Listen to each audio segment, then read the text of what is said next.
Hey, what's up everybody? My name is Martin for Bax Music, and today I brought a very special bass guitar.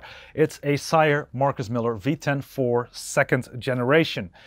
Beautiful bass guitar, I mean, look at it. And it is about as beautiful as it sounds, and I'll throw many demos in this review video. So you can have the full image and sound of this bass guitar. What it is a beautiful bass made with an flamed maple top, beautifully bookworked on a ash body. And what I'm going to dedicate a little bit of extra time to is the neck. The neck is a C-shaped neck, but something that you've been seeing a lot in the guitar world lately, but not a lot in the bass world, is a roasted maple neck. There's a really big upside to using a roasted maple neck because these are wooden instruments and they breathe. So they are affected by changes in humidity, changes in temperature. And if you've been playing an instrument for a while, especially a stringed instrument like a bass or a guitar, you've noticed that if you go from hot to cold, cold to hot, and you do that a couple of times, the neck will warp a little bit due to the changes in temperature. It will either flex or bow. So what this neck does is, in the roasting process, it takes out the moisture and it seals the pores of the wood. So it gives multiple benefits. One of them is that the finish on it, it's satin smooth. It is really smooth, definitely worth a try. But what it also does is, because the pores are sealed, it doesn't let the moisture back in. So it's a lot more of a stable platform to build a neck out of for a bass guitar, or for a guitar for that matter. But they went one step beyond just having a roasted maple neck. They went to the step of rounding off the edges of the neck. Most bass guitars have just a 90-degree angle.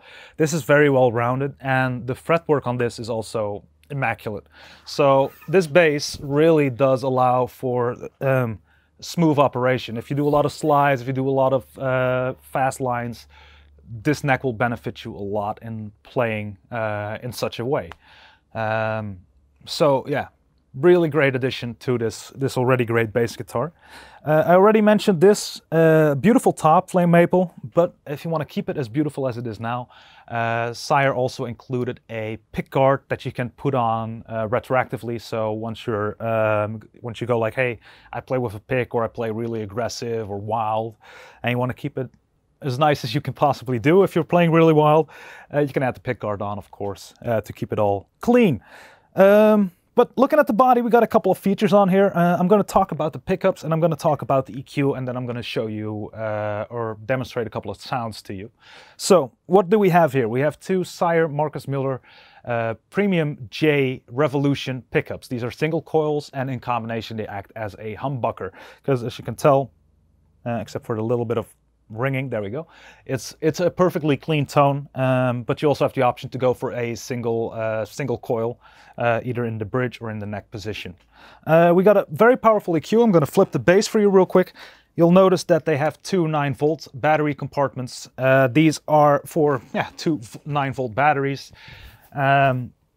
which powers the internal preamp and of course the EQ that you have present. I remember when I bought my first active bass, and I was like, oh, what if the battery runs out when I'm in the middle of a practice session, or worse yet, on a gig or on tour, and I don't have a battery on me, and oh, I felt a lot of stress about that. But they thought about that with Sire, and they added this little switch here, and you can hear it go even though the bass is muted. It is an active-passive switch. It does change the tone ever so slightly, but the passive tone is very close to the flat EQ active tone, which I'll demonstrate actually right now. So I'm going to open up the volume a little bit, and I'm just going to play a little line here.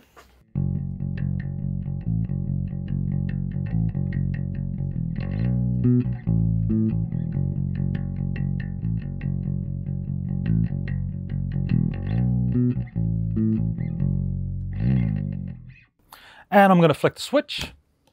And this is the bass in passive mode, like bypassing all the EQ.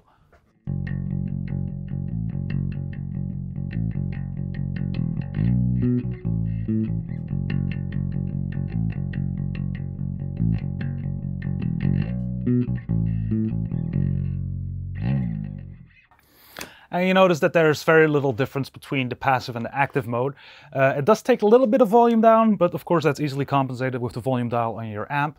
And in my opinion, but it's barely noticeable, a little bit of highs, of course, also adjustable with an EQ pedal or the EQ on your amplifier. Moving on, talking about equalizers, we got an extremely powerful equalizer in here. I'll just hit an open E note and then I'll turn my bass EQ from all the way down, or from center to all the way up, and then all the way down and back to center again. And you'll see how big the range is. So here it goes.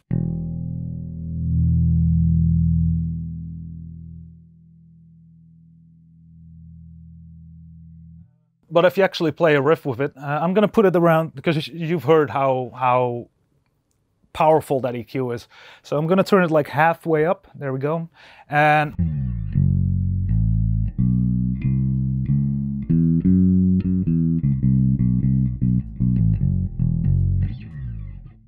it's really powerful, but it gives you, like, what I feel like an EQ like this does is it gives you the option to go to the extremes.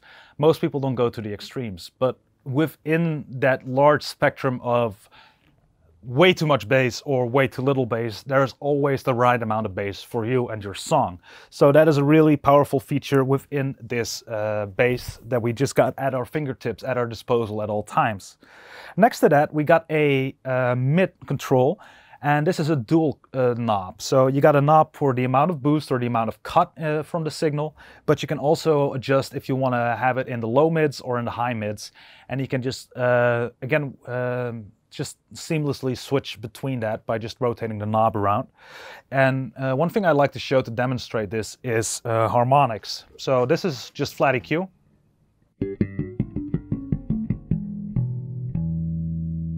But if I go into the high mids just ever so slightly and I give it a little bit of a boost, and I'm going to do the same with the highs, and you then want to play Jacko, you get something like this.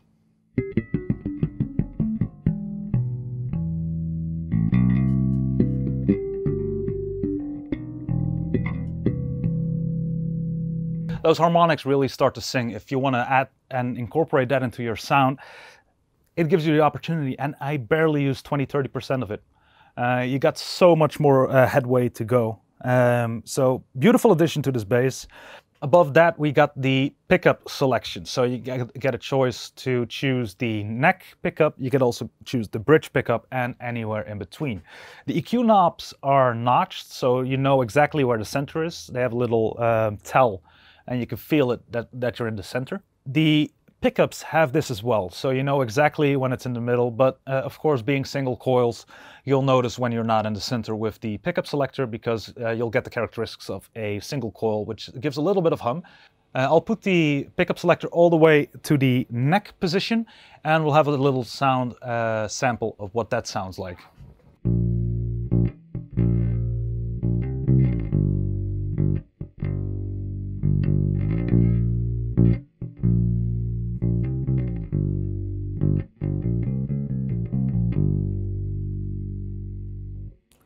And we'll go to the bridge position.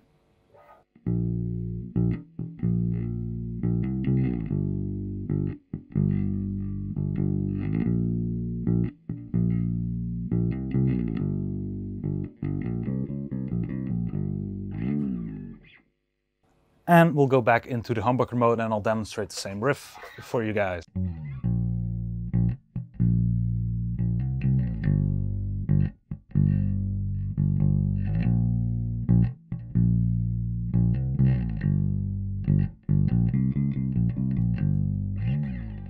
Beautiful tones from all three of them, and between them, because of course this is stepless, you can change it to anywhere in between those tones as you might please. Finally, we're going to end up at the volume/tone control. Again, this is a dual knob. You got the volume, you got the tone underneath. For this bass, I prefer to roll with the tone all the way up, but we're going to roll it all the way down as well. And from there, we'll see what happens. So let me quickly think of something to play here, but let's call it just a little bit of a groove in E.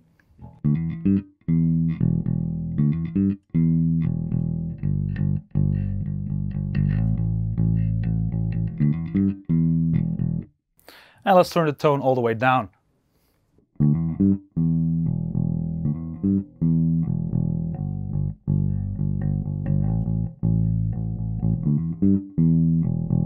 And of course, between all those sounds, you got everything in between as well.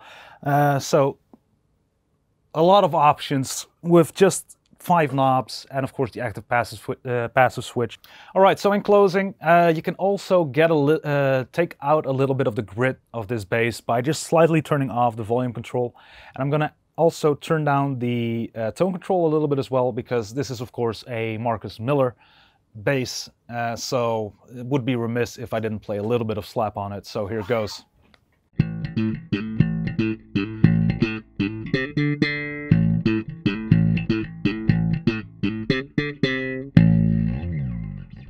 Again, not the greatest slap player in the world. I've demonstrated that a couple of times before, but I hope that this gives you a nice impression about what tones or what kind of tones you can get out of this bass guitar by giving it a little whammy.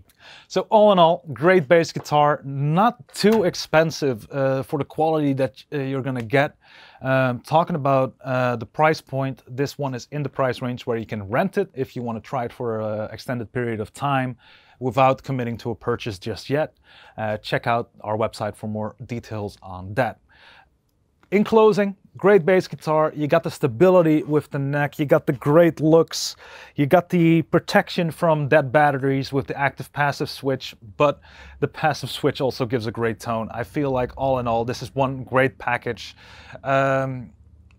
as an upgrade to maybe your first, maybe even your second bass guitar. If you're planning to take your show on the road, if you're planning to actually play some gigs and you want something that's stable, that's reliable, that's comfortable, lightweight too, check out the Sire Marcus Miller V10-4 2nd generation. I hope you enjoyed the video. If so, leave a like. More information, of course, in the link below this video. My name is Martin for Bax Music, and I'd like to see you again on the next video. Bye-bye.